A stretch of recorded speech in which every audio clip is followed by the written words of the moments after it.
एक मिसाइल आसमान में चली गई और अगले पल एक बड़ा विस्फोट हुआ। दूरी में एक गहरे हरे रंग का मशरूम बादल उठा। तभी 2 इंटरसेप्टिंग फाइटर जेट धीरे धीरे पहुंचे। चार्ली ने तुरंत अपनी मां को फोन किया। उसे पता चला कि यह एक आतंकवादी हमला था। एक मिसाइल को लड़ाकू विमानों ने मार गिराया था। एक और न्यू ऑर्लियंस पर विस्फोट हुआ। इस खबर को सुनकर 6 लोगों को अस्थायी रूप से राहत महसूस हुई। उन्होंने यहाँ रहने का फैसला किया और सब कुछ चुपचाप खत्म होने का इंतजार किया। जैसे ही वे इस पल का आनंद लेना जारी रखने वाले थे, उनके सामने एक डूबने वाला कुत्ता दिखाई दिया। समूह उत्सुक है, इसकी असामान्य उपस्थिति है। अगले सेकंड कुत्ता बेरख हो गया और उन पर दावा किया। दरवाजे के बाहर 5 लोगों को डराया।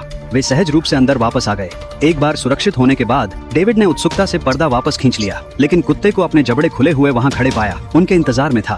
तीनों लड़कियों की चीखने से घर के मालिक हावर्ड का ध्यान आकर्षित हो गया। वह इस बारे में बहुत उत्सुक था कि किस तरह का कुत्ता 5 वयस्कों को इस तरह डरा सकता है। जब उसने जांच के लिए दरवाजा खोलने की कोशिश की तो अन्य ने तुरंत उसे रोक दिया। उनके डरने वाले अभिव्यक्ति को देखते हुए हावर्ड ने बंद करने का सुझाव दिया।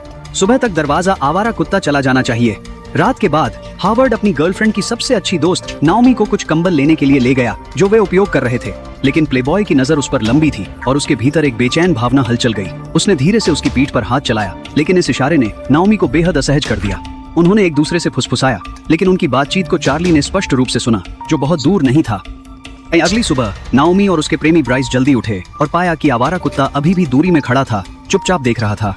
सामने का दरवाजा। इससे ब्राइस को बेचैनी का एहसास हुआ। उसे यह भावना पसंद नहीं थी, इसलिए उसने बाहर जाकर कुत्ते को मारने का फैसला किया। अपने प्रेमी की सुरक्षा के लिए चिंतित नोमी ने जल्दी से अपने सबसे अच्छे दोस्त टेलर और टेलर के प्रेमी डेविड से मदद मांगी। जल्द ही वे सभी नीचे इकट्ठा हो गए, लेकिन शेष 5 का मदद करने का कोई इरादा नहीं था। वे सिर्फ दूर से ही देखते थे। सब कुछ खत्म होने के बाद वे धीरे धीरे चले गए।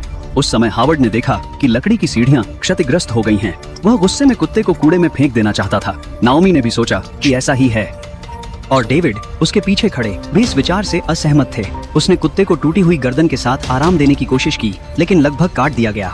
यह देखकर हावर्ड ने कुत्ते को फिर से एक चमगादड़ से मारा और इस बार डेविड चुप रहे, सिर्फ पूरे दृश्य को खुलते हुए देखते हुए। इसके बाद हावर्ड ने डेविड को कुत्ते का टैग फेंक दिया। मालिक का कोई फोन नंबर नहीं था, सिर्फ पता था। डेविड ने शव को शहर के पशु नियंत्रण केंद्र ले जाने का फैसला किया। जिसने भी इसका सुझाव दिया उसे करना चाहिए, और स्वाभाविक रूप से किसी ने आपत्ति नहीं की। डेविड तब शहर के लिए रवाना हुआ।